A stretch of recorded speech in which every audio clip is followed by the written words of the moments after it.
ఆంధ్ర తెలుగు ప్రజలకి, సినీ అభిమానులకి, పోసాని అభిమానులకి అందరికీ పోసాని గారి అరెస్ట్ మీద చాలా చింతన ఉందనే విషయం తెలిసిన విషయమే.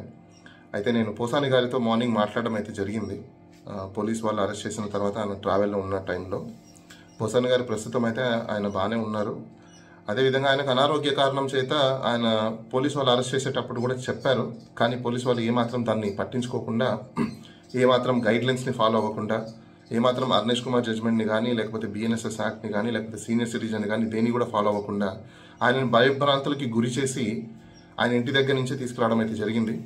కానీ ప్రస్తుతం అయితే ఆయనని తీసుకురావడం పద్ధతిలో మాత్రము కొంచెము పోలీసు వాళ్ళు కూడా ఆయన వయసు రీత్యా, ఆరోగ్యం రీత్యా దృష్టిలో పెట్టుకొని కొంచెం మంచిగానే తీసుకురావడం జరుగుతుంది అని చెప్పేసి అని పోసాని గారు చెప్పడం జరిగింది. మేము కూడా ఇప్పుడు ఆయనని 2-2.5 గంటల సమయంలో కోర్టుకు తీసుకువచ్చే అవకాశాలు ఉన్నాయని చెప్పేసి అని పోలీసు వాళ్ళు చెప్పడం జరిగింది. కాబట్టి మేము అరెస్ట్ రిజెక్షన్ని, బెయిల్కి కూడా అన్ని రకాల పిటిషన్స్ని రెడీ చేసుకుంటున్నాము. ఇంకా మిగతా ఎక్కడైనా ఆయన మీద కేసులు ఎక్కడైనా ఉంటే కూడా రూల్ ఆఫ్ లాని పాటించకపోతే ఖచ్చితంగా దాన్ని కూడా మేము హైకోర్టులో ఛాలెంజ్ చేసే అవకాశాలు కూడా ఉంటాయి. ప్రజలందరికీ కూడా ఏంటంటే ఇది ఒక పొలిటికల్ వెండేటలా కనిపిస్తుందని చెప్పేసి మనందరికీ తెలిసిన విషయమే.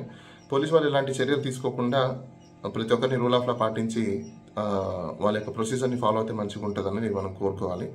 ఎనీహౌ ఇప్పుడు అందరికీ కూడా చింతన ఏంటంటే పోసాని గారి ఆరోగ్యం ఎలా ఉంది, ఆయన ఏ విధంగా ఉన్నారని చెప్పి చింతన ఉంది.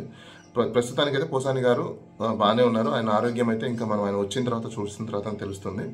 ప్రస్తుత పోలీసు వాళ్ళ యొక్క కస్టడీలో ఉన్నారు కాబట్టి నేను ఆయనతో మాట్లాడిన తర్వాత ఆయన కూడా చెప్పడం ఏంటంటే ప్రస్తుతం పోలీసు వాళ్ళు అయితే మంచిగా చూసుకొని ఉన్నారు ట్రావెల్లో ఉన్నప్పుడు అయితే, అంతవరకు మాత్రం చెప్పడం జరిగింది. థ్యాంక్ యూ అండి.